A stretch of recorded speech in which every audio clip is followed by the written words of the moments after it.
So, dear colleagues, panelists, could you join me, Tomas, Najat, Csaba, Asad, Akif, Hafez, and of course Borut, Mr. President. Csaba, you're here? Okay. I move there? Okay, I move there. Good. Good, I move there. Okay, I'll take my water with me. So I don't know. Tomas.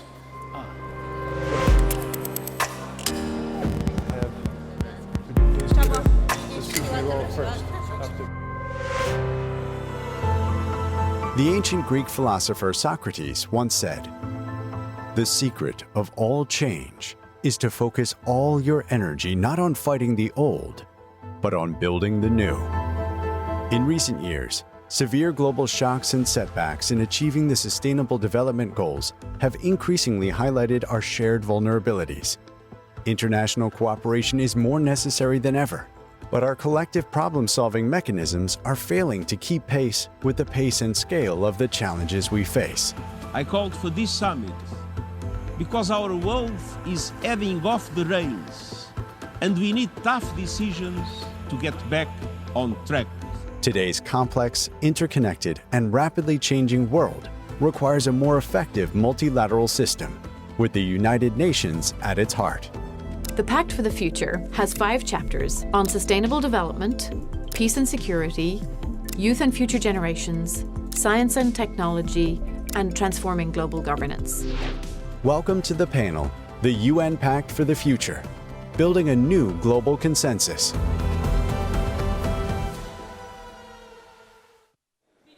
We do? Not in here. We're not waiting for him. We'll have him on video. He's from New York. He was with us on our last Global Baku Forum when we were introducing Pact of the Future, when Pact of the Future was in the pipelines. And so we want to see Guy Ryder, who had tough time in these budget constraints in the UN, to do something. Go. Ladies and gentlemen, dear friends, I cannot be with you in person at this year's Global Baku Forum, but I'm grateful for the opportunity to share some thoughts as part of this panel on the Pact for the Future. The Pact for the Future and its annexes, the Global Digital Compact and the Declaration on Future Generations, adopted by consensus last September at the Summit of the Future, is a strong statement of commitment to the United Nations and to multilateralism, and to tackle the world's pressing challenges together. The Pact is the most wide-ranging international agreement in many years and a tool to accelerate the achievement of existing commitments, notably the Sustainable Development Goals, while also addressing key emerging areas like artificial intelligence and new threats to peace and security. Agreeing on the Pact was in itself a major achievement in the current geopolitical context, but real success will only come when we turn it into action. And we need to move swiftly forward through the doors of opportunity that the Pact opened at all levels. At the global level, the Pact is aimed at strengthening governance for the 21st century, to ensure that international institutions can deliver in the face of a world that has changed dramatically since they were created. It contains the most progressive language on Security Council reform since 1963, acknowledging the historical injustice towards Africa and setting out principles to make the Council more representative of today's geopolitical realities rather than the world of 80 years ago. And it includes a commitment to reform the global financial architecture, to better and more fairly represent the needs of developing countries. And it has annexed a global digital compact that would make extraordinary technological advances work for all of humanity, including through AI governance spaces which bring developing countries to the table for the very first time. And it contains the first global commitment to take account of future generations in policy making and in decisions. It is in the Secretary-General's hope that Member States will build on the momentum created by the Pact to leverage key intergovernmental processes and upcoming events to implement it to its fullest potential. The 4th Conference on Financing for Development that will take place in Spain in June of this year offers an opportunity to advance on the reform of the international financial architecture. And November's Second World Social Summit in Qatar offers other key opportunities. At the regional level, the Pact promotes enhanced cooperation between the United Nations and regional organizations to foster international peace and security, promote and protect human rights, and to achieve sustainable development. And the support of regional organizations such as the African Union, the European Union, ASEAN, and many others is crucial for the implementation of the Pact. As for cooperation and collaboration, they have a fundamental role as the connecting tissue between global agenda and country-level priorities. And finally, at the national level, the Pact has different entry points which touch on the priorities of every one of the United Nations' 193 member states, from poverty eradication to nationally owned conflict prevention and peace-building efforts, to closing digital divides, to meaningful youth engagement in decision-making processes, to name just a few. So I want to invite you to examine the commitments in the Pact, identify those that speak most to your national or mandated realities, and to build partnerships to ensure that they translate into real progress for the people that we all serve. Excellencies, ladies and gentlemen, implementing the Pact will also require the engagement of a broad range of stakeholders, from civil society, the private sector, local governments, national parliaments, academia, and others. And they are essential actors as well in maintaining the momentum that was generated by the Pact and in keeping member states and the United Nations accountable. This is not the time to retreat to our corners, nor to dilute our ambitions.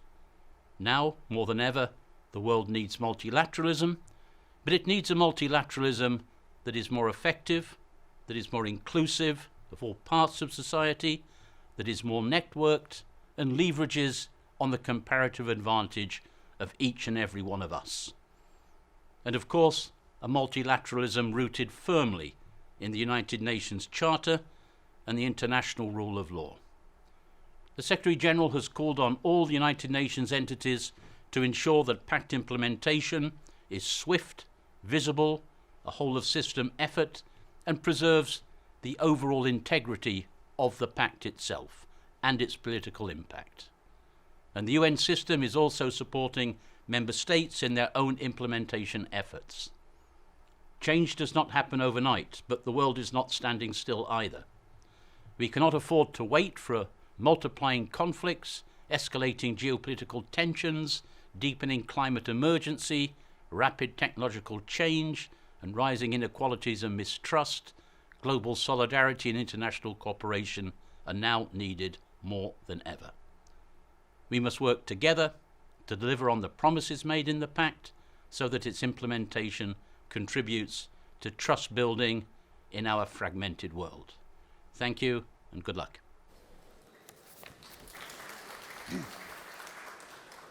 We heard in this introductory movie, it was Socrates who was quoted as a solicitor of change.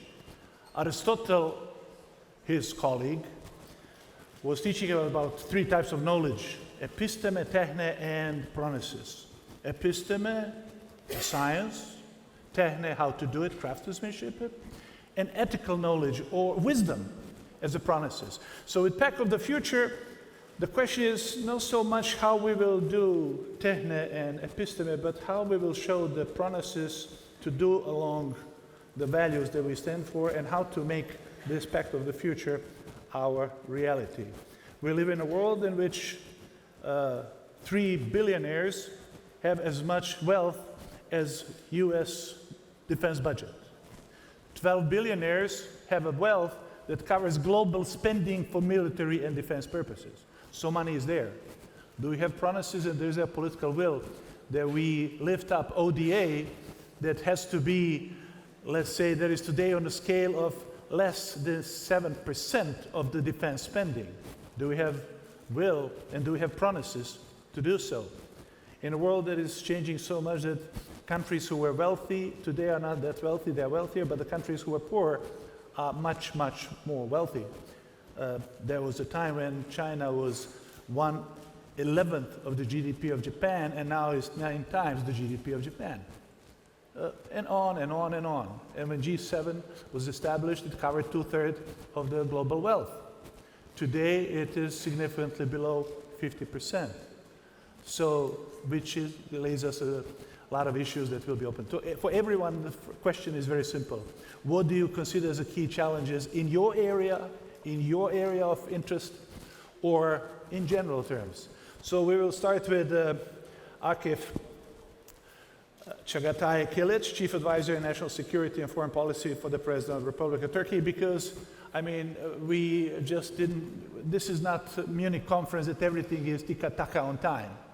After all, I mean, this is conference where time is a relatively flexible category. So that's the reason why we choose this panel to be the last one, so we don't have to be, rushed, go, because another panel is coming. Of course, some of us who have iftar and have reasons to leave, of course, they will do that. And of course, Mr. Kılıc was supposed to be the first one, not the first one, but since he's catching the plane very soon, and hope our hosts will manage that you catch the plane. So, Mr. Kılıc, please, the floor is yours. Thank you very much, and I would like to apologize to my fellow panelists, but I cannot shift around travel times, so the time ran over, so I'm very grateful for you letting me go first, which is actually hard in such a high esteemed panel that is here. We have been talking and taking part in a lot of sessions since this morning. A lot of key issues and phrases were mentioned, and I would also like to take the opportunity to thank the organizers and our Azerbaijani hosts to have organized such a very good panels and organization that we have here for discussions. Now, when you say your immediate area or your interests, I think my country's position geographically puts us very center-wise in all the middle of all the conflicts, or the main conflicts that are raging in the world today. We have heard about words like multi-challenges, multipolar world, but also multi-tasks that we have to address. And I think one word or two words which is very important to us in dealing with this is respect and trust.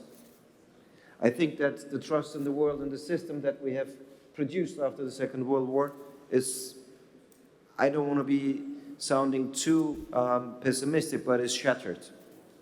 The respect towards the values that have been put forward are being eroded and challenged because respect has not been shown to others as has been expected to be shown to the powers that have decided how the world should be shaped after the Second World War. I'm trying to put it very delicately.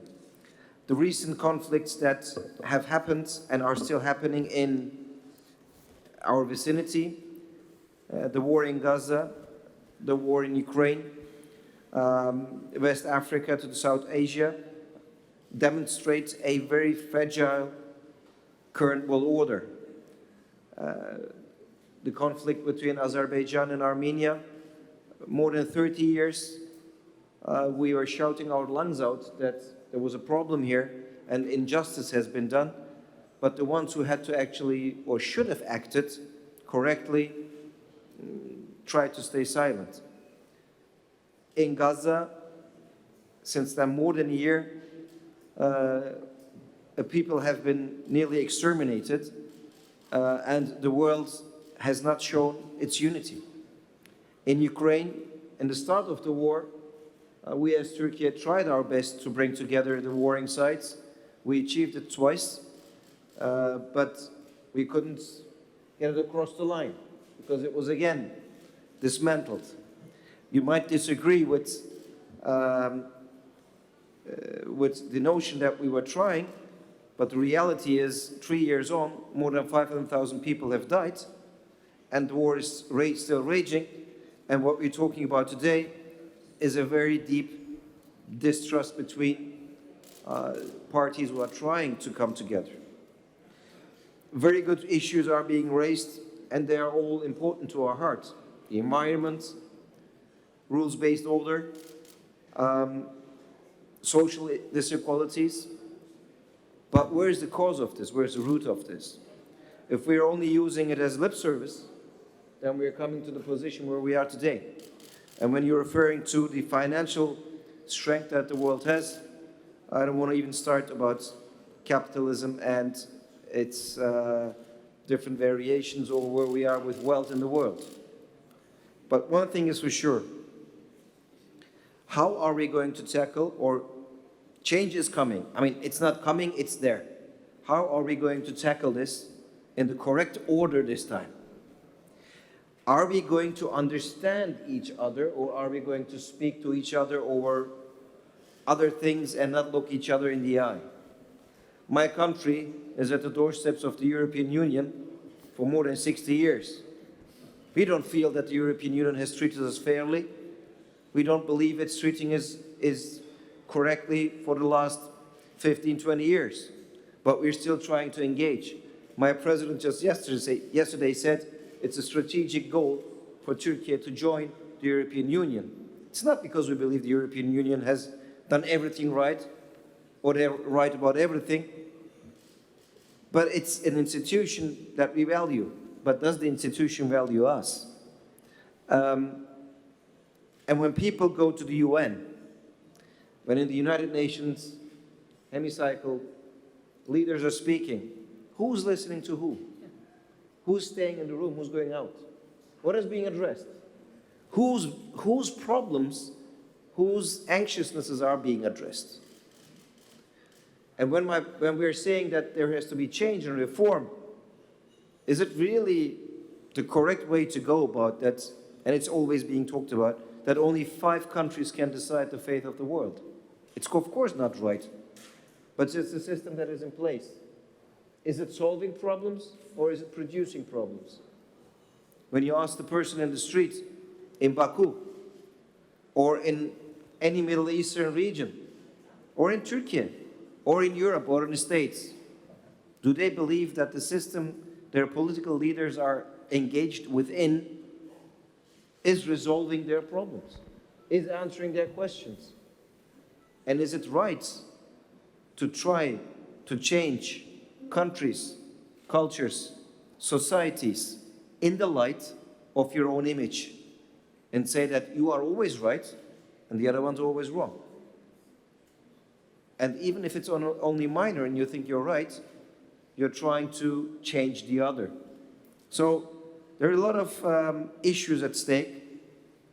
Security is one of the basic instincts that a human being has.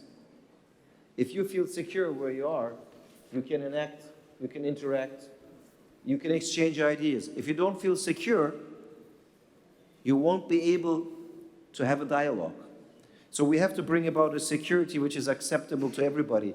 And just saying the United Nations Security Council, but having 5 voices decide for more than 180 is just not right, I think.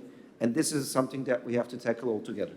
And I hope this very successful forum will contribute to different ideas. And I hope we can live up to the challenge. Because whether we like it or not, there is another world raging in social media, on electronic devices, and the generation gap that used to be 20, 25, 30 years is, I think, less than 5 years now. So there's constant and very quick change. So we have to resolve our issues quickly before they get entangled so deeply that we can't do anything about them. Thank you. Thank you, Mr. Kılıc. You rightly mentioned a lot of important things, especially Security Council. I just want, for the record, because we are talking about Pact of the Future, Pact of the Future in 56 actions are talking about reform of Security Council in 5 different paragraphs. Interesting thing is that 10 days before Pact of the Future, because Summit of the Future, everything was on a silent procedure, and suddenly procedure was broken. out of 56, only seven paragraphs were not challenged. Among paragraphs and actions that were not challenged, were 5 that are dealing with Security Council. It was very interesting. No one had any complaints about things that were said about Security Council reform because of a very simple thing. When you read it, it was empty. So actually, it was nothing in it. So that's why no one complained. So that reform, let's be precise, that reform is obviously, it's a long haul. And in Pact of the Future, things that are dealing with reform of Security Council, Csaba knows it better than I do, were not actually tackled. And the contrary, out of all other amendments, everything was, and let's be fair, the Pact of the Future and Summit of the Future was saved by non-alignment movement and by Africa, okay? Because in the few days before the Summit of the Future, everything was on the air. We saw the clash in between big powers, big organizations, and let's be fair, on the end, Chinese helped a lot by showing that yes, they are ready that we do it, and do it without perfectionism, but do it as much as we can live with and try to do something about it. So Pact of the Future and Summit of the Future was saved against the actions and activities of some major players. To be very precise, Russians did not accept it on the end, even on asylum procedure. To be very, for the record. But Global South, non-alignment movement, and China and some countries of that saved it. Europe and United States, on the end, in their clash with others, they agreed to follow everyone else. And that's how the Pact of the Future is saved. So the question is how we will walk along that talk. I mean, with all the respect, Tomas, you have the easiest way, because about digital transformation, everyone agrees. What shall we do about it? So, thank you very much for that. I'll actually pick up on your easy part. And I think, indeed, I tried to use that opportunity to reframe your question. And think okay, you good. told us you'll let us talk about whatever we want. And I think so. No. The only thing I want to change is challenges, opportunities. Because I think in this conference, we talk so much about things we cannot do, about things that are difficult, that things are not working. So I think how sometimes it's good to see what things may either working or can work as well. You know? And I think Pact of the Future has that part, definitely, that can demonstrate how the things work if we do try it way as well. By, as you rightly said just now, so adoption of the Pact of the Future and getting there, in a difficult consensus, it's a little bit conditional consensus, but in a consensus by itself was a big achievement. It was super ambitious, again, nearly postponed by a year, basically, the process, but in the end, in the last minutes, as always, we got there, and by itself, for global community to agree on this ambitious agenda in these difficult times is an important piece. Of course, part of that is now digital, as you mentioned, so with the Science and Technology and Innovation chapter, as well as a separate annex to it as a Global Digital Compact. And I think the purpose of these instruments is not to recreate everything that UN does, but actually to say, what are the gaps? What are the things that we need to break through? What are the things we're not talking about and are doing, and how we can now start doing? And I think, of course, big emphasis on how to bring digital opportunities to everyone, including 2.6 billion people that are not connected around the world, and also how to harness new technologies, including artificial intelligence especially, and manage the risks, which of course any new technology has, and artificial intelligence is not an exception. Now, okay, we have a document, this is just a document, and I think that's where I think, always the truth comes out when the rubber hits the road, when we come to implementation.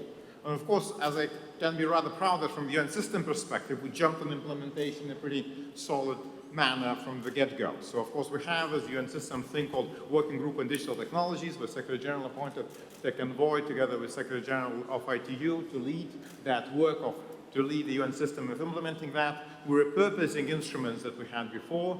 Sorry for some of this UN-ish terms, but we have what is called Interagency Working Group on Artificial Intelligence. That's now for around 5 years, led by ITU and UNESCO, have been bringing more than 40 UN agencies together to make sure that we deliver together on artificial intelligence. And we also very hard working in Geneva, and it's great to see the Geneva agencies come as a community to deliver on that. And we have concept what we call Geneva Digital Kitchen, with some people who know this joke between New York and Geneva, so would recognize the Geneva Kitchen concept. So, but there is, again, Geneva agencies come together, have an integrated plan how we'll implement GDC. And this is not just for plans producing, but actual results. And I guess from ITU's perspective, we're pretty proud of the action that's been driving us, let's say, taking 1 year artificial intelligence. So in artificial intelligence, already now we have, just ITU as a standards organization, we have now more than 100 standards that deal with AI developed and 150 in development. Why standards matter? Because you cannot write everything in legislation when the technology changes so fast. So you need standards that community, multi-stakeholder community come to agree, and those standards help to implement technology. We have our first, our standard summit happened in November last year, so 2 months after the Pact of the Future asked for the standards coordination between the standards community and AI. So we did it. We have already second iteration coming this December in Korea, in the Republic of Korea, together with other standard organizations, our International Standard Organization, International Technical Commission, and other standards bodies. We're launching AI Standards Database and Exchange. We just launched, actually, a couple of months ago, AI Skills Coalition, where the idea is 25 partners as a core part coming together to make sure that everyone around the world have a basic level of AI skills, if not to be PhD level engineer, at least to be able to apply AI tools to really better everyday work, to better SMEs, to better governments around this world. Another part which is also mentioning, sorry for this, is our collaboration with a World Development Finance Institution, with development banks, and again implementing GDC. So we have an initiative called Digital Infrastructure Investment Initiative, where ITU comes together with the 6 DFIs, including World Bank, including Asian Infrastructure Investment Bank, including others, to really work together to fill the gap on financing digital infrastructure for that to reach everyone. There is a big gap, 1.6 trillion, and we know that public funding will not fill it so we need to bring public funding in a way that catalyzes that. I think the result is important, but the process is important. How many times people say, look, UN and world, development banks can't work with each other. Actually, we can, and we're showing that when we focus and do it very pragmatically, we can work in very well.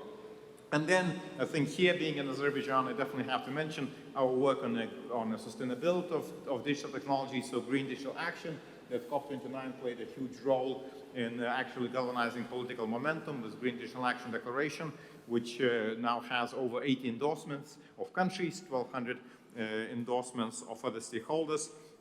And again, that shows that action is possible. That's directly mentioned in GDC, importance of greening the digital, and we on it.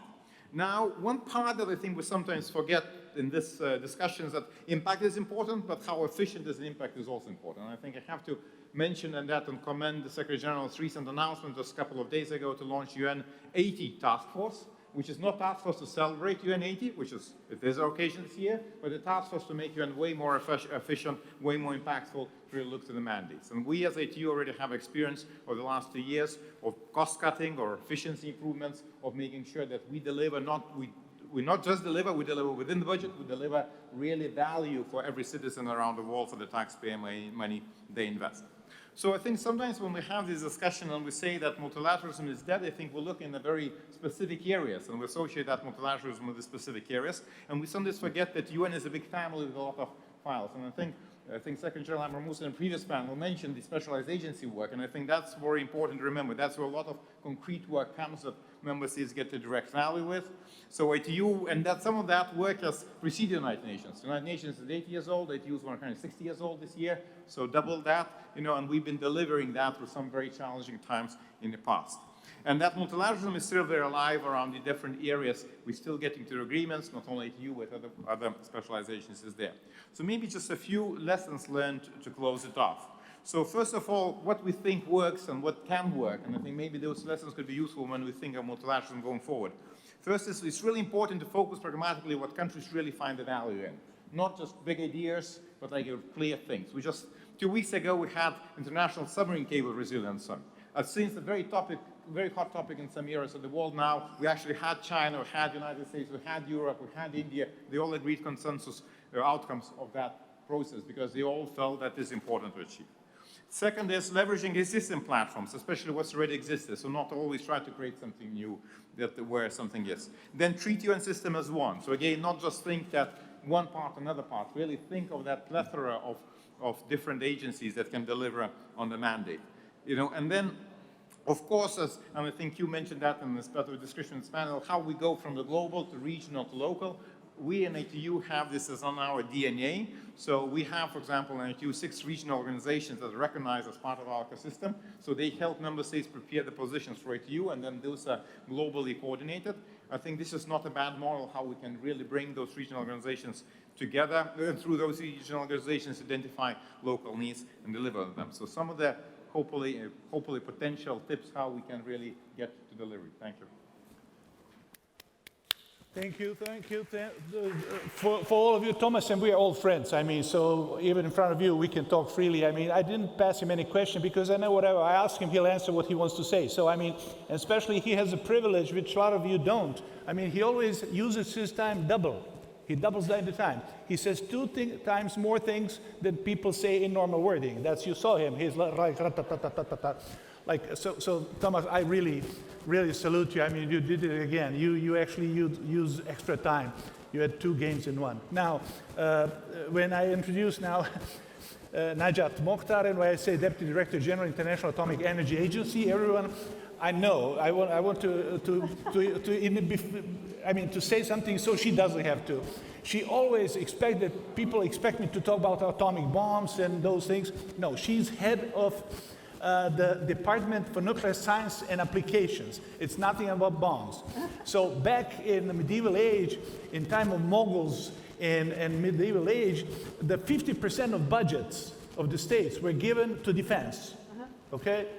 Today, it's 7% of the budget globally goes to defense, and for the first time in history in the 21st century, 11% goes for the healthcare. Right. Oversight. The way the things go now, maybe that can flip, but I hope it will not. So please encourage us about, not bombs, but about atomic energy for the human well-beings. Okay, thank you. Good afternoon. And it's really an honor for me to be here to discuss the Pact for the future and how we can implement it as a tool to revitalize multilateralism, but also to address the structural barriers that hamper the development. And I want just to open a bracket here to say that the Atomic Energy Agency has nothing to do with the bombs. Atomic energy is for exactly playing the watchdog role to let the countries use the atomic energy for peace and development, to empower youth, women and men for health, agriculture, environment, and all development issues. So coming to the Pact for the Future, we stand, as we have heard the whole day, in crossroad where we are facing many challenges. And if we want to address these challenges, we need to be together and think of innovative ways to implement the commitment.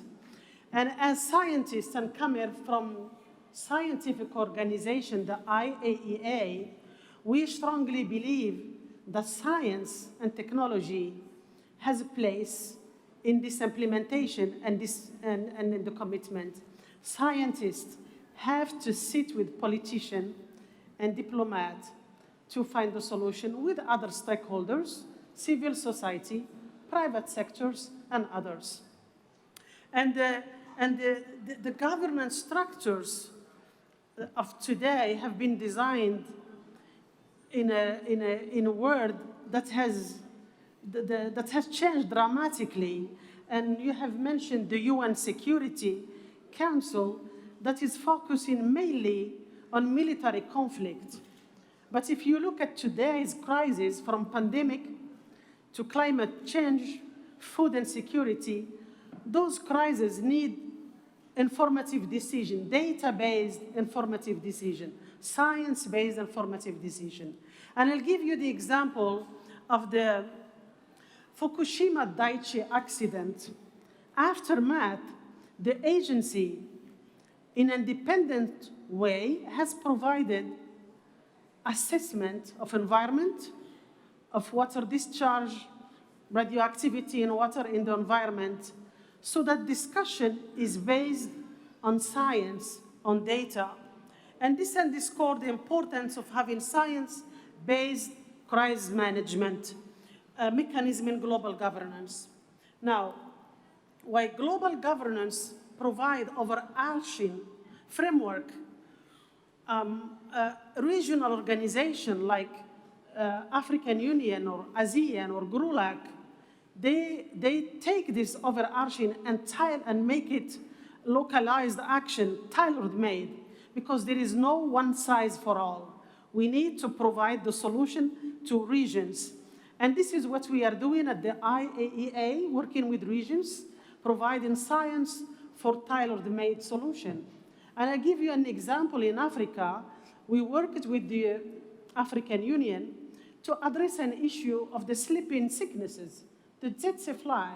And we used the technology, the sterile insect technique, to suppress the population of flies so that we can boost the economies of farmers and also public health. Also, science is a neutral platform for peace, for reconciliation. And usually the countries are competing for resources, energy, water, land, minerals, and others. And I'll give you the example of the Nubian aquifers in the Sahel region. And this Nubian aquifer is shared by 5 countries that they are disputing the use of this water. So the IAEA, using isotope hydrology, provided information mapping that water and also giving information on the replenishment of that water so that these countries, they can expand in such a science-driven decision, bring peace and bring partnership and collaboration among countries. Now, if we want to implement the Pact for the Future in a more inclusive way, we need also, we're talking about the future, so empowering youth and in terms of capacity building and empowering partnership and South-South collaboration is key to succeed this. And again, the international atomic energy, one of the main pillars is capacity building in science and technology, and how to use science to address health issues. We are, for example, looking at promoting capacity building in health professionals to address issues like cancer care. Believe it or not, in Africa, 70% of the population in Africa have no access to medical care and in terms of cancer care. So if you are born in somewhere in Africa, the place where you are born decide on if you are going to live or not, which is unfair, and where I hope that the Pact for the Future will address that. What we are doing is looking at blended financing to support these countries and build capacity to give access to each and every one to healthcare and cancer care in these countries. For example, we are using AI technology for example, when you prepare protocol for treatment of cancer, the preparation of this protocol will take months. And using AI, it takes only a few hours. What does it mean on the ground? More life saved, because you give space to more patients to be treated. So access to this technology and avoiding inequality in science is very important to implement the Pact for the Future. And we at the IAEA, we are committed to implement the Pact for the Future, focusing on science and innovation and working with all our member states. I thank you.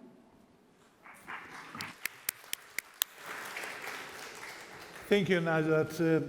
Csaba, you were, from the beginning, you were actually running the process in most turbulent time in navigating the United Nations General Assembly in really tough period not only to the Pact of the Future, but a lot of things related to what Pact of the Future is content about. So please, whatever I ask you, just do like Tomas. I won't even bother to ask you a question. Thank you, Zlatko. And for your information, I saw Zlatko running the same way around to make it happening.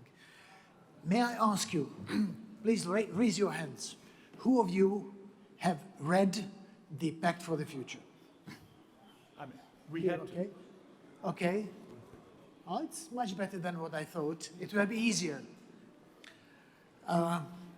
When we talk about the implementation of the 60 actions, which are not actions actually, you can see from this document that it's a collection of beautiful ideas, beautiful goals, principles, very little actions, even if we call them actions.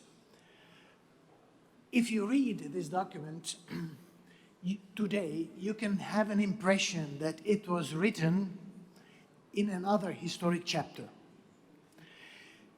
Not only because what happened in the United States in the last 1.5 months, but what actually went through the world in the last 1.5, 2 years. So we have a new reality. And I don't want to go into details of those new realities because almost the whole day was spent to those processes, those challenges, those big changes that we did not ask for, but it happened to us and created a new situation. Let me just offer to you 4 processes and challenges which we are not discussed today, and then suggest 7 kind of solutions.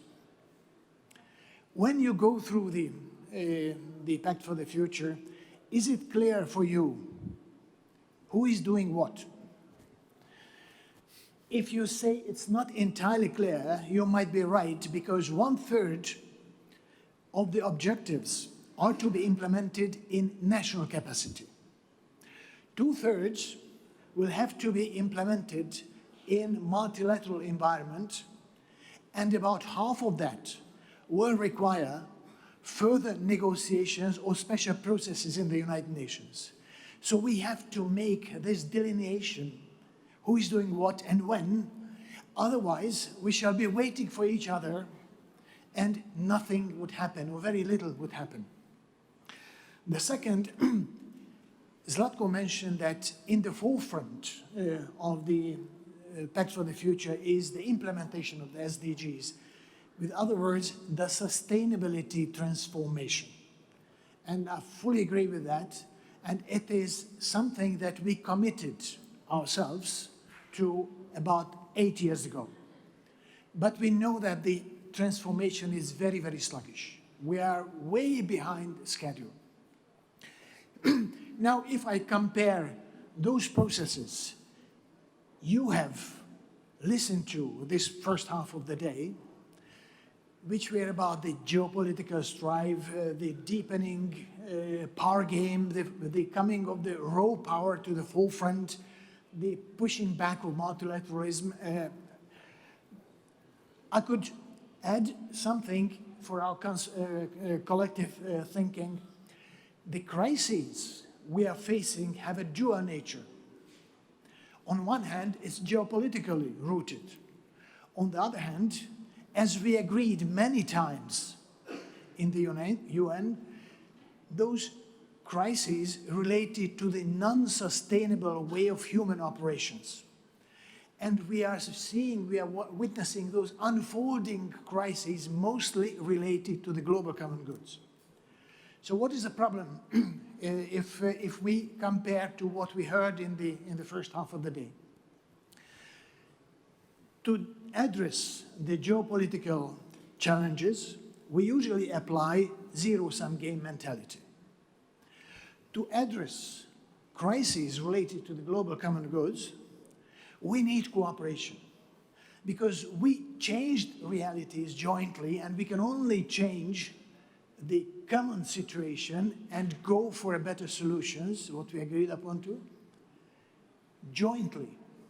But what is happening today, the geopolitical mentality is increasingly overriding the other negotiations and other processes related to sustainability transformation.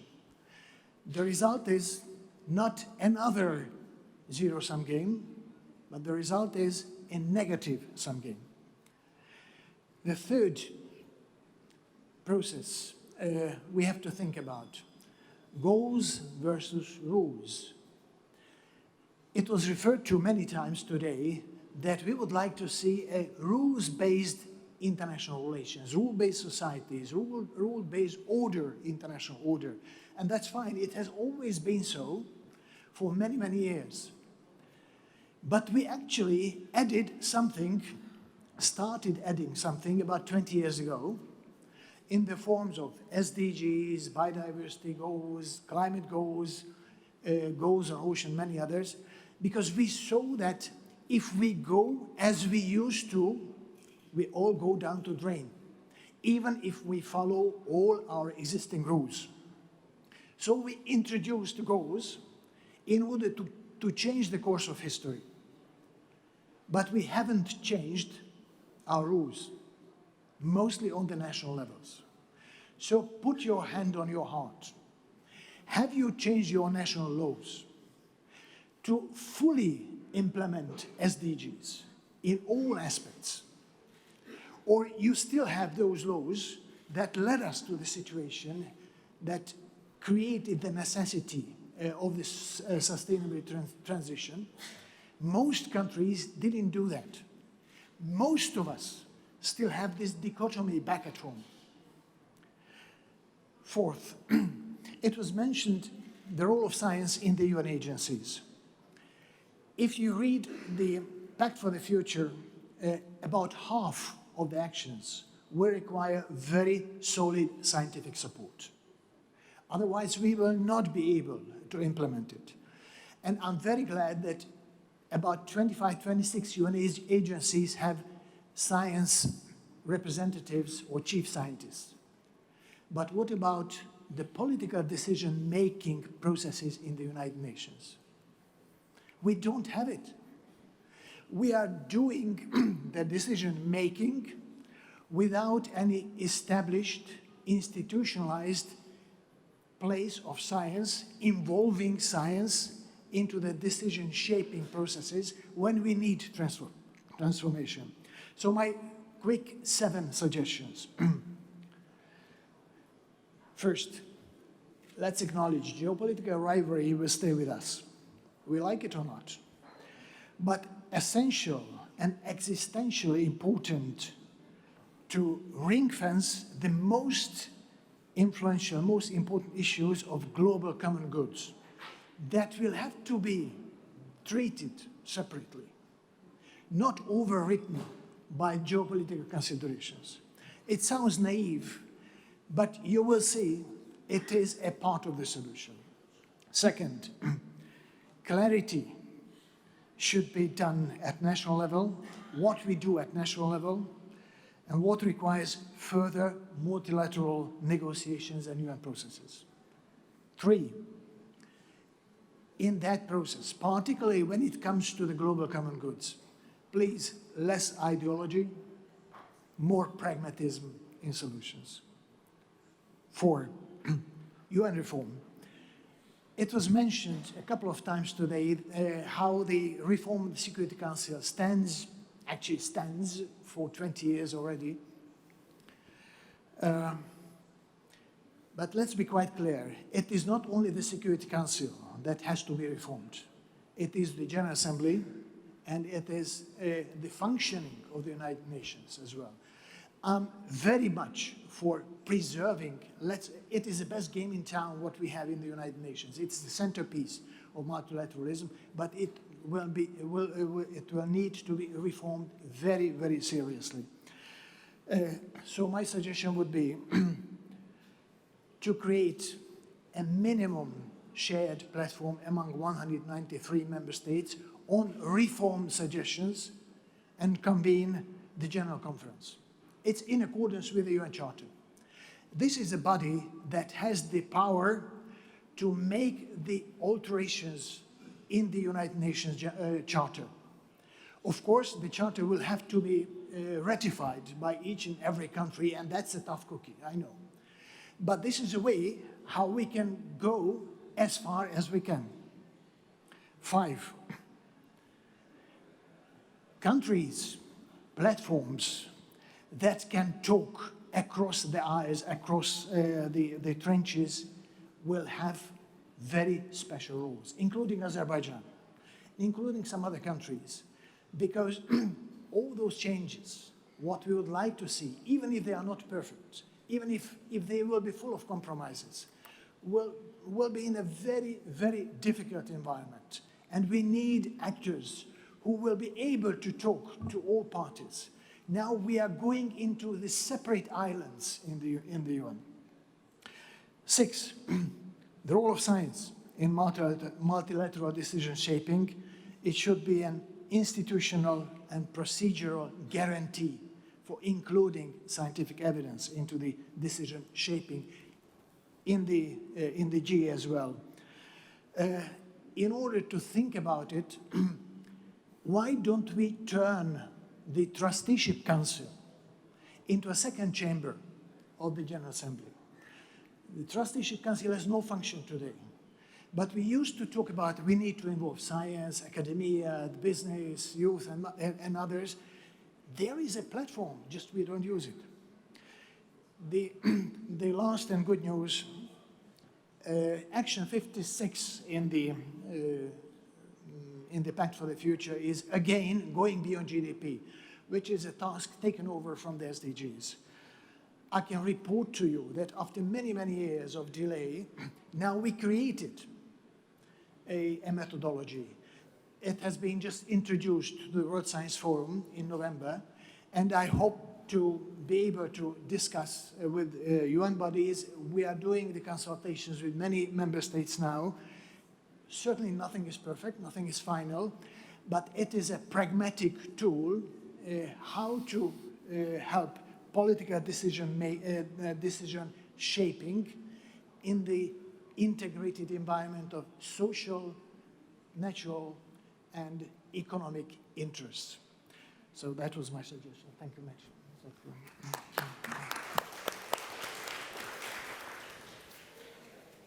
Mr. Asad Khan is Secretary General of Economic Cooperation Organization. So he will not ask how many of you knows about it, because I do know, because I prepared myself for this event.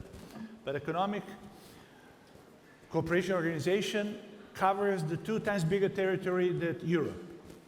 Has 120, 30 million more people than European Union. That's an organization that started 40 years ago, an initiative of Pakistan, Iran, and Turkey. And today is 10 countries after the dissolution of Soviet Union. So what that type of organization, countries like that, can do, and what we expect from you, especially having in mind your favorite topic, migrations. And I'll stop. Thank you very much. Yes, you are right. I think many perhaps in this room are not aware of what ECO is. But let me share with you all that we are actually the oldest regional development organization in Asia, and perhaps second or third in the world, because we started in 1964 as Regional Cooperation for Development, and 64, as many of you here would know, was the year of the awakening of the South, was the year of the creation of UNCTAD, and that's when the whole idea of South-South cooperation was born. And we 3 founding countries, Turkey, Pakistan, and Iran, and it was actually in 1985 that we renamed it from RCD to ECO, and then later on, after Soviet Union's collapse, we had all the Central Asian republics, including Azerbaijan and Afghanistan, also joined. So going into the Pact for the Future, let me say that someone said that it's good that it happened. I think given the kind of situation and challenges that we face, where there is this stalled WTO, a paralyzed Security Council, a weaponized trading system and financial systems, powerless international courts, a dated international financial institutions, where we are seeing the shift from G7 to G20, where we are seeing the North-North trade equaling the South-South trade. So in all this backdrop, for this Pact for the Future to happen, I think in itself is a big achievement. But since last September, let me also say that a lot of water has flown under the bridge in terms of what we have witnessed over the last 6-7 months in the context of Gaza, in the context of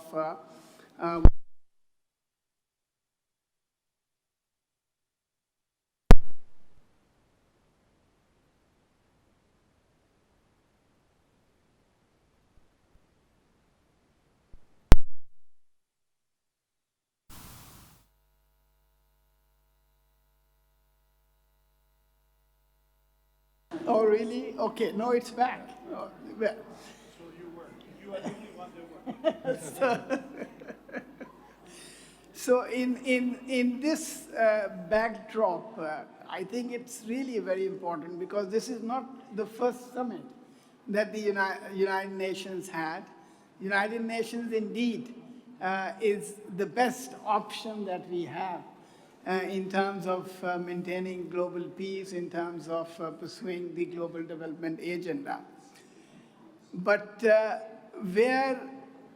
what is happening today, particularly in the United States, is something that we need to understand. Is it because there were questions raised about the First World War and the Second World War and the situation that existed then. I think what is fundamentally different now and then is that the present desire to regain the sovereign space that countries had voluntarily ceded to be part of the globalization process seems to be I think that appetite seems to be going away. So it's very important for us to understand what is it that is actually generating that desire, because election on a one-time basis is perhaps something that could have happened because of a better campaign. But when the same philosophy and the same message gets a person elected twice, and we see the rise of populism, we really need to understand exactly how and where and what kind of concerns are driving this new change. And that, I think, will then help us actually to work on actually achieving the targets and the commitments that we have made through the Global Pact. And in that regard, I must say that I represent a regional organization, and in the past day and a half, I have not heard anything about regionalism. And somehow in the multilateral world, and having spent years in New York also, working in negotiating these agreements, regionalism is essentially seen as an antithesis of multilateralism, which I think it is not. And that's where we really need to look at why is it there are things that are working in the context of the European Union. Why is it that economic cooperation is working seamlessly in the context of ASEAN? Why is it that the security arrangements in the context of African Union have actually delivered both for the countries as well as for individual states? And yet, all of that somehow doesn't work when it comes to New York, or when it comes to the Security Council, or when it comes to the United Nations. So that's something, and a correct analysis and evaluation of that will actually help us determine our future course. And let me also talk about the process. And it's not just about what happens in New York and in the international forums. I think you mentioned about things that have to happen nationally. And I think in negotiating, and this is something that we are experiencing also in the context of ECO, because many of these commitments are negotiated in New York by the permanent representatives who represent their ministries of foreign affairs, who actually take a very political view of what happens in New York. And many of the agreements that we see emerge out of New York are a result and a product of the political expediencies. And in many cases, because I was there when we were Pakistan, and I come from Pakistan. Pakistan was the president of the Economic and Social Council in 2005. And I remember it was very difficult for us to even get the president of the World Bank and the IMF to come to New York and to be part of our conversations. Those of us who have been working in the development arena would remember that the 0.7% ODA target was agreed in 1970. But I think it took several years for the foreign ministries to get it past the finance ministries, and for many countries, they never really accepted those commitments. So I think in terms of framing and in terms of increasing our ability to realize the commitments that we make internationally, it is also very, very important that what kind of processes we follow domestically in terms of signing on those commitments, and therefore political leadership and full national ownership of those commitments also is very important. And the last point that I really want to make is in terms of the proliferation of the processes and in terms of the extensive duplication and overlap that we are, because in many cases we draw up these commitments, but we really don't know exactly who is going to do what. And then each time we engage, and having been engaged and involved in the Secretary General's panel on system-wide coherence, of which Chancellor or Prime Minister Gordon Brown was also a part, and it was a star-studded panel. And it was put together basically to work on eliminating duplication and overlap in the UN system, and to actually have greater coherence in the system. And this regional coordinator mechanism was also a product of that exercise, But unfortunately, that panel also in itself ended up recommending the creation of new organizations. So I think in every summit, what we also need to be careful about is that that summit should not lead to the creation of another bureaucratic layer, because that only makes things more difficult to achieve. So in that way, I think looking at the future or securing our future would essentially depend on our ability to assess and analyze of what we face today, and then based on the lessons learned, and particularly by looking at the regional organizations and what works there, trying to replicate it at the global level is, in my view, the way forward. Thank you very much. Thank you. Thank you, Mr. Khan. Now, I would like to ask,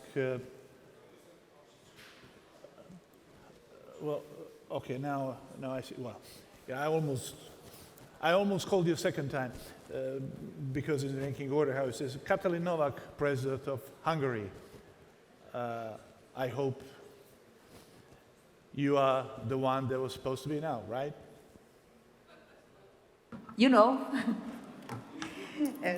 Thank you so much, and let me start by saying that for me, this is the first time in Baku and first time at this forum. So thank you so much for the invitation. And I'm privileged to be among leaders, former leaders, who have great expertise and experience. I was the first female president of my country, and now I am, and I was also the youngest ever president of my country, but now I am the youngest former president of my country. And if I look around myself, I realize that I have much less experience than most of the ones who are here. so I'm a little bit distant when I am trying to share my views about the ideas that we discuss here today, because most of the people present have even more experience than myself.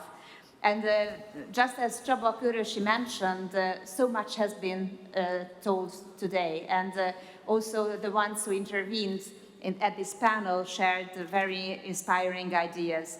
And when I listened to the ones being present at the opening ceremony this morning, it was also so inspiring to see how different views can be shared in a respectful manner. I think that is why this forum is also so important.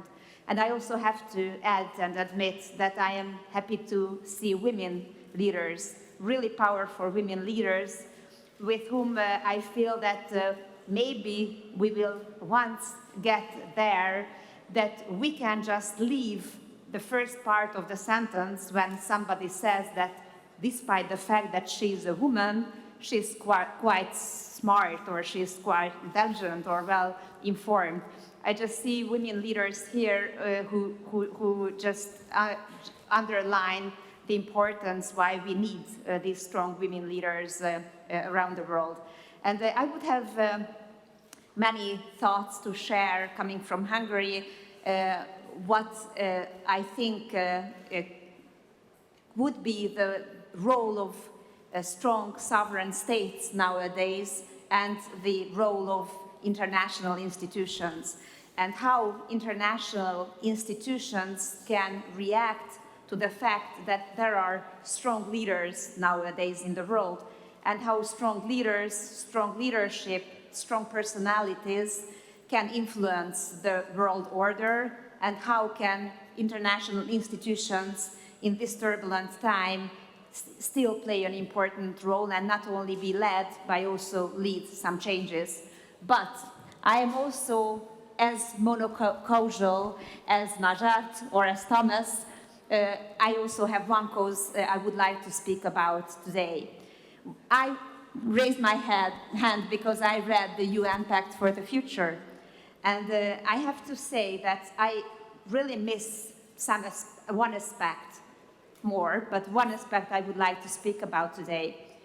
And if I ask you, what do you think? I won't tell you to raise your hands, just answer this question yourself. What do you think?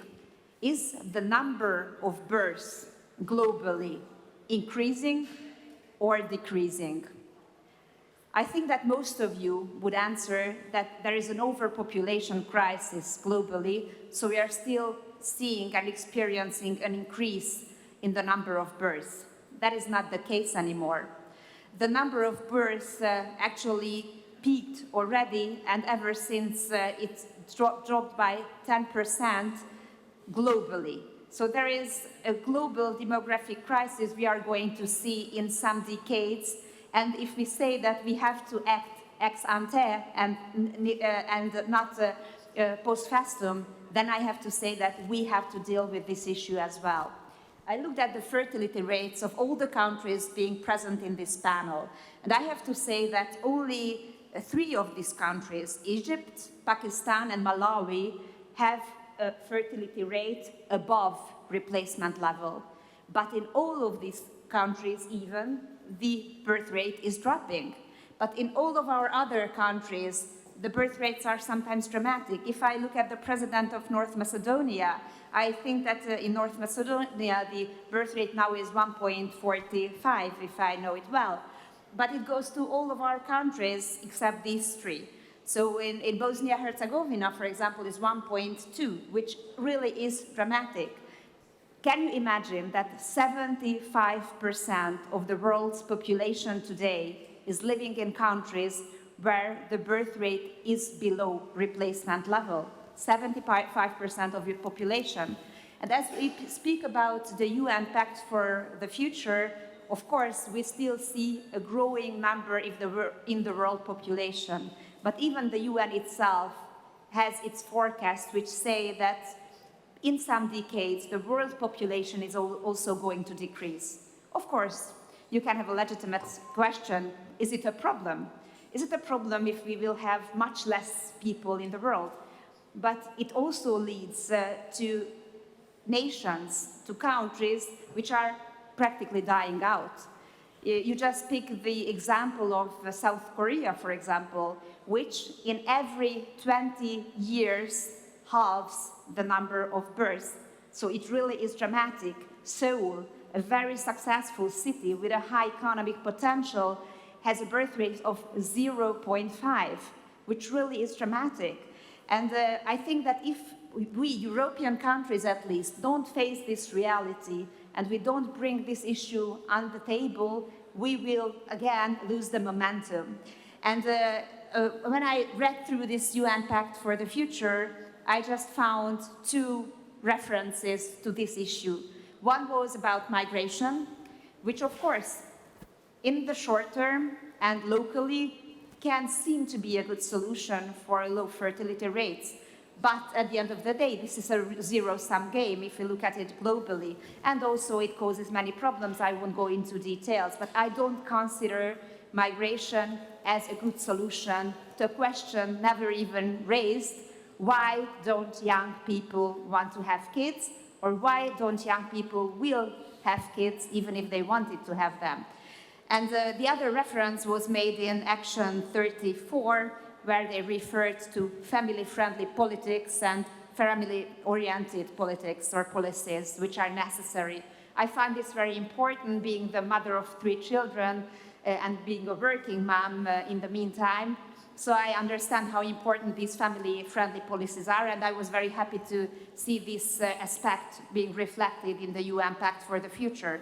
But we don't speak of the problem itself, what these low fertility rates mean for the future. We always speak about sustainable development, sustainable economies. We speak about the climate change issue, but I say that there is no sustainable development, there is no sustainable economy without sustainable fertility. And I also say that there is no reason for actions against climate change if we don't have future generations. In the UN Pact for the Future, it is very beautiful that we speak about the important role we want to give to the members of the future generations, but who will be there if young people give up on having children? And I just founded with a British demographer the first global non-profit which is dealing with this issue. It is called XY Worldwide. And what we found, we realized this is completely new, but according to our research is what happens is that in most of the countries with low birth rates, the structure of the families is still the same. So that means that mothers have approximately the same number of children as they used to have some decades ago. Only the childlessness has raised significantly. And also the unplanned childlessness, which I consider a serious problem. So I think that we have to do our utmost in order to enable young people to make informed decisions about their family planning, about childbearing, so that they don't delay parenthood as long as they run out of time and they don't have enough time to do so. Me being a well-educated woman, I know personally how difficult it is to make decisions about quitting our profession, which we love, which we are keen on, and to give birth to children, to be there for them, to take care of them, and later on to manage family and work. And then I would like to add, we also always speak about the notion work-life balance. I just say that we should create a life balance because work is also part of our lives. So what I suggest here and today, that my monocause is that we also put the low fertility rates on the agenda and we address this reality of not having those future generations in our countries with whom we would like to work so much on our future challenges. Thank you so much. Thank you, Madam President. You heard the youngest former president in democratic Europe. Now we will hear our dean. He's probably the dean of the presidents, prime ministers, president of the parliament, because I don't know how, I think, but no one else in modern Europe had those positions together like you did, Borut. And I'm always encouraging Madam President Novak. I just want to tell you should be enthusiastic about it. One of our great friends, late Wim Kok, who was Prime Minister of Netherlands, one of the greatest statesmen in last decades, he used to tell me, Zlatko, you have to understand that the best thing that you can get from being Prime Minister, this is the only way you can become a former Prime Minister, okay? So believe me, and Borut will confirm, that's really the privilege. So you'll have that privilege for a long time ahead of you, and I hope maybe you will make interruption and become again President or Prime Minister, so you will be triple or double former. Borut, you as a triple, fourth, quadruple, former Prime President, whatever, please. What is the question, Zlatko? Four is a question. Say four is a question. Obviously, you don't live in the United States, right? Okay. Since the time is running out, I would like to use my time just to briefly address the issue of the relevance of the UN Pact for the Future. Well, I think we should not underestimate it. Basically, probably it was the last child as a document of the era that is now behind us. The last noble try of multilateralism to produce a document for the future. But that, as Csaba said and others, that is now behind us. And also, we should not overestimate it. I mean, it is really the document that will guide us through the time that we are in. No. We are in the time of realpolitik. We are in the time of the politic of sphere of interest. And the question for me is as follows. Is, for example, United States is following the politics of sphere of interest, if Moscow is doing the same, if there is enough space for EU, for example, to do the other politics of multilateralism, yes and no. I mean, I wouldn't like for EU to do the same, to practice the same politics as it is practicing now in Washington and in Moscow. But sure, we have to adapt in a way. But not to forget later on, I think one common goal should be in front of all of us, and this is to protect global peace and security. And this is now the most important thing for us, because, ladies and gentlemen, my colleagues and friends, it has been always in the past, in the history, that when one period of time has gone out, the war has been there to bring changes in the international society. Now, the main question now is, do we need a war to bring necessary changes? No, we do not need the war. We have now more than 50 conflicts around the world, and our noble duty, no matter how politics is in our country and our region, is to protect peace and stability. Now, when I promise to be brief, when I refer to EU and the necessity to, in a way, follow the line of the modern era, I would like to say as follows. For example, it is now for EU to see that, for example, the politics of slow pace of enlargement is out. Let us see the Western Balkans has been mentioned today. Since we are entering the new era, the era of sphere of interest, the key question for the Brussels is, do we have the interest in the Western Balkans, yes or no? If the answer is yes, and I think should be so, then what the hell we are waiting for not to go there now? For all 6 of the countries there. I know how difficult politically this is. But if we will do the mistake and we will not be as fast as is needed, then we will miss the time and somebody else will go there. Because the sphere of this politics of sphere of interest will prevail in the next couple of years. So, to finish my message, yes, that the world will be different. Yes, everybody has to adapt to those big countries that will run the world. But in a way, we also do whatever it takes from our side with different values to at least protect the peace and stability. Nevertheless, we have to adapt. And as far as EU is concerned, I mean, number one, it has to be stronger inside. So probably we will go through institutional changes, maybe towards United States of Europe one day. This will bring some additional power for EU in global affairs. And yes, we should follow this politics sphere of interest and we should go there in the Western Balkans now, not to miss the time. The burden of Ukraine will go on our shoulders. We will take the responsibility to do it in a way that Ukraine will be a democratic country, that the Ukraine will be a stable country, that Ukraine will be a peaceful country and will be once maybe a member of EU. So in front of us, there are very, very difficult times.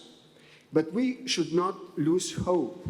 We should work for the peace and stability, and we should work in a way that we will not,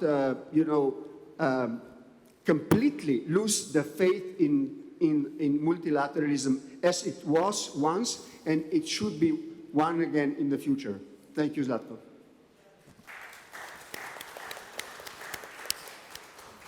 Thank you, Borut. I mean, it's so self-evident that you are not, by miracle, or 4 times president and prime minister and everything, because you showed to all of us how big professional is doing the thing. So, Zlatko, go on the other guest, please. Okay, great. Now, Hafez, Ghanem, financing for development. Yes, thank you, Zlatko. And when you look at financing, and then you look at the Pact of the Future, it doesn't look good. The cost of the SDGs and the cost of financing climate action in the developing countries, excluding China, is more than $3 trillion a year. Where will that money come from? Official development assistance, on average, has been $200 billion a year. So we're talking about 3 trillion, 200 billion. And actually, official development assistance has been declining rapidly. I mean, over the last few weeks, the Americans closed down USAID. The EU is shifting resources away from the least developed countries, the reduction of around 35%. The 2 largest European donors, Germany and France, are cutting back also. Germany by 1.4 billion euros a year, France by 1 billion euros a year. So when you look at that, it is not a picture to be optimistic about the implementation of the Pact of the Future. So what to do if we want to implement it? And I think there are 5 actions that one can start examining, given that can be realistically done, given the geopolitics that all of you have been talking about. So the first one is to try to get the multilateral development banks to provide more resources, basically using the same balance sheet, because donors are not going to increase their capital anytime soon. But with some kind of financing engineering, I won't go into the details here because I might get you all bored. But there are ways of getting the World Bank to do more with to leverage more its balance sheet using what it has, or the African Development Bank. Second option is that there are SDRs sitting around in rich countries' accounts.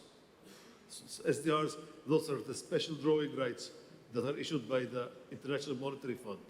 There are billions of those sitting around and not being used in the reserves of countries like the United States, Germany, and most of the developed countries in the world. If those countries can put those SDRs or lend them to, say, the World Bank or the African Development Bank or whatever, and because those development banks are able to leverage, the leveraging ratio is 1:7 roughly. So $1 of an SDR that's not being used now, that is given to the World Bank, could generate $7 of new financing. So that is the second area. Third action that can be done in spite of the difficult geopolitical situation is to deal with the country's debt problems. More than half of the poorest countries in the world today are in debt distress or are at risk of debt distress. If you look at Africa, 2/3 of African countries are spending more on debt service than on health and education.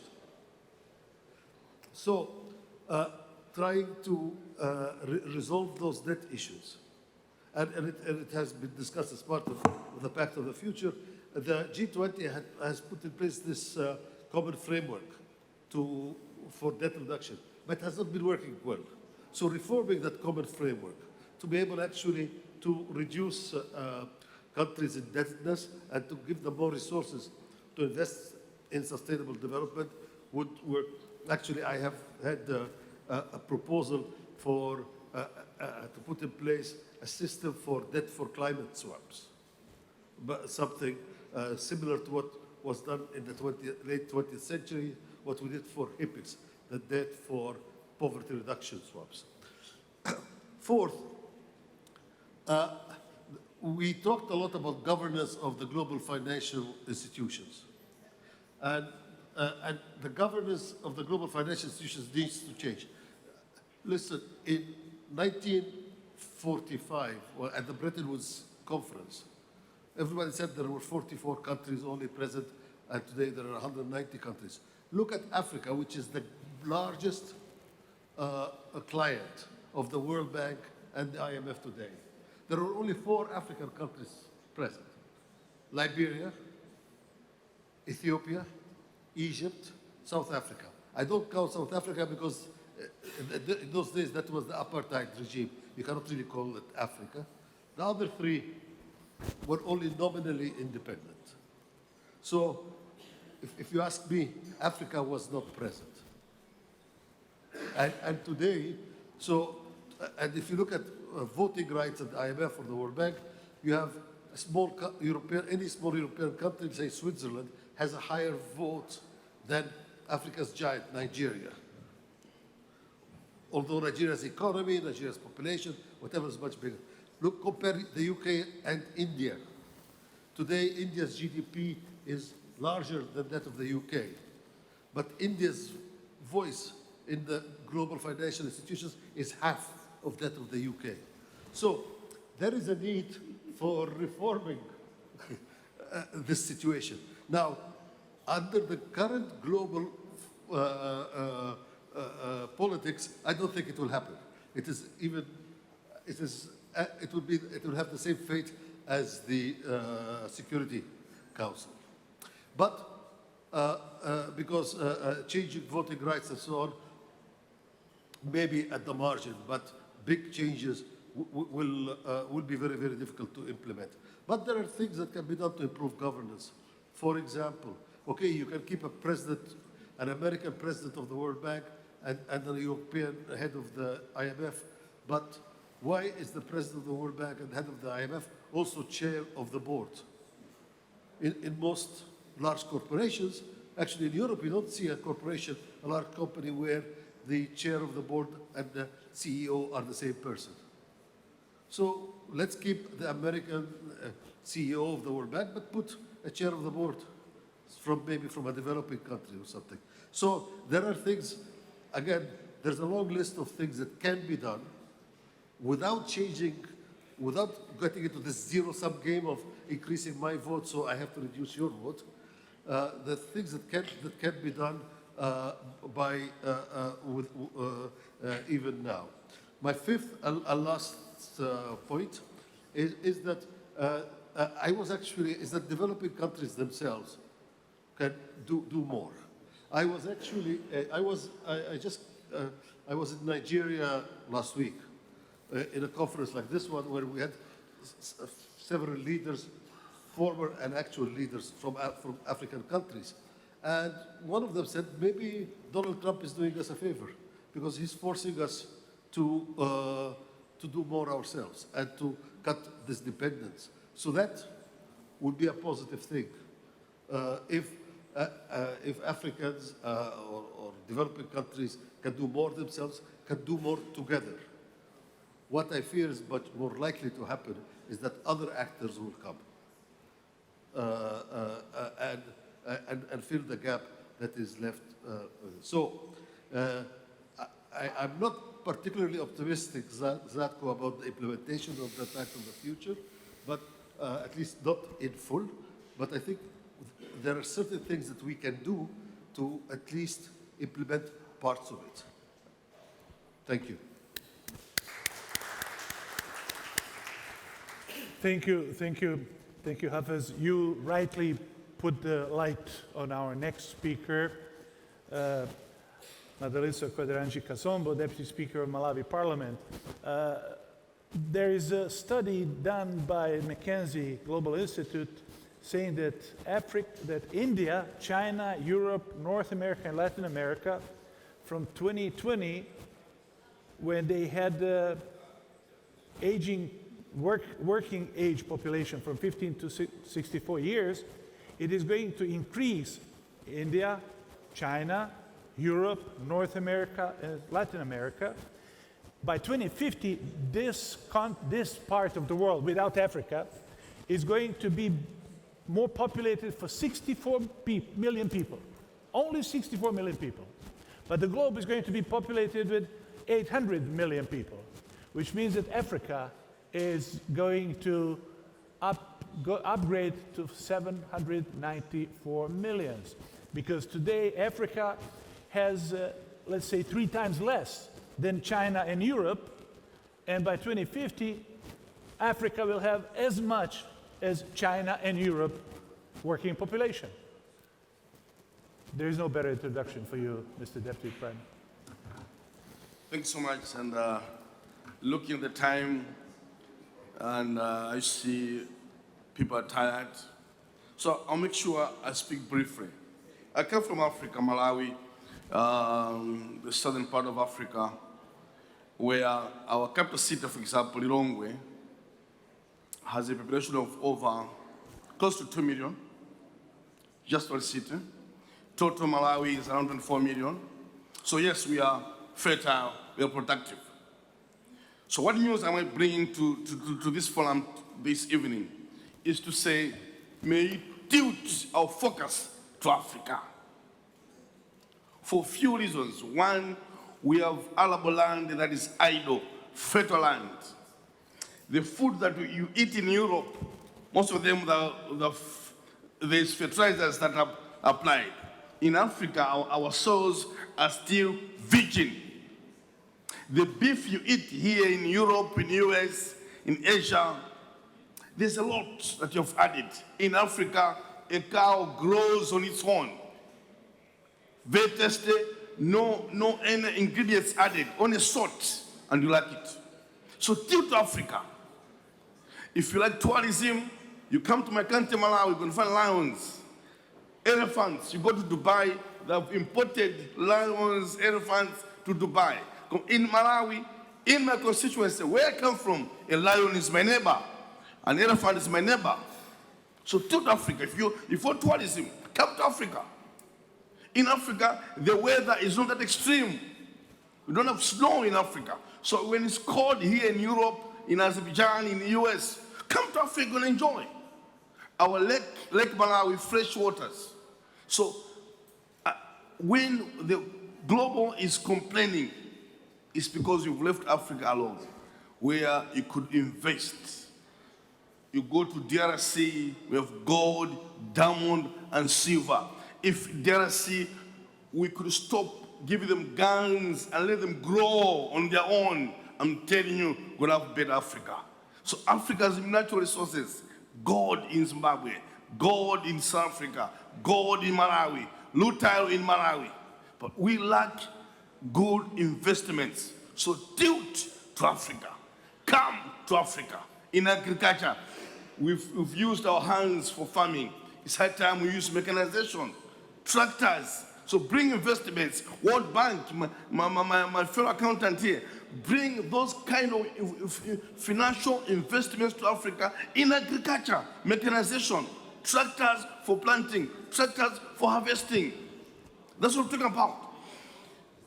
Africa has the hope for the whole world. We can feed Europe. We can feed US. We can feed Asia. Only if we partner, because we lack the resources. Let's not leave the youth behind. You've talked about fertility in Africa, but the youth are left behind. In terms of education, maybe a quarter of the youth don't finish schools. Why? Lack of school fees. Don't leave the girls behind. In Africa, at 17, a girl has got a baby. Why? She has no parents. The only hope is maybe I find a boy to marry me. She gets married, she's divorced. So our women in Africa are left destitute. Come to Africa, work with the ladies, work with the youth. We're going to have a better world. Only if we stop supplying guns to Africa and support Africa in agriculture, support Africa in mining, support African tourism, we're going to have a better world. I cry when I see DRC, a rich country, but they have no water. Why? Only guns are coming to DRC. It pains my heart.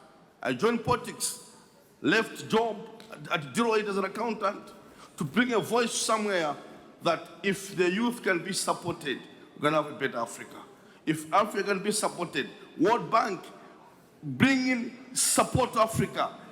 Stop, giving rules that, suffocate our economy.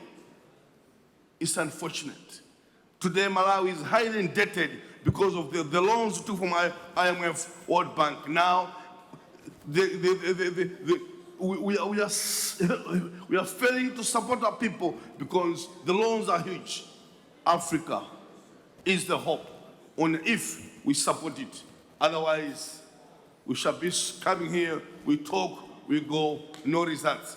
But I want to say, time has come that we act, and act fast, act for the better for everybody. Thank you so much. Thank you so much. Well, thank you, Mr. Kazombo. Thank you so much. You said twice, as I noted, Africa is a hope. So it's great that you send us that message that Africa is a hope. I just started by saying that Africa actually saved the Summit of the Future and Pact for the Future. And now you're sending us very positive messages. For your information, this is the panel that is the longest panel in history of the Global Baku Forums, not in the sense of the length, but in the sense of participants. You had 11 players, champions, and one replacement, me, 12. It's not going to happen again. Don't worry. So if every one of you, because the real champions are you who stayed all the way to here, so is there any question for any of those team of champions? You really showed that you're really champion by not asking us questions. Thank you so much, and let's go.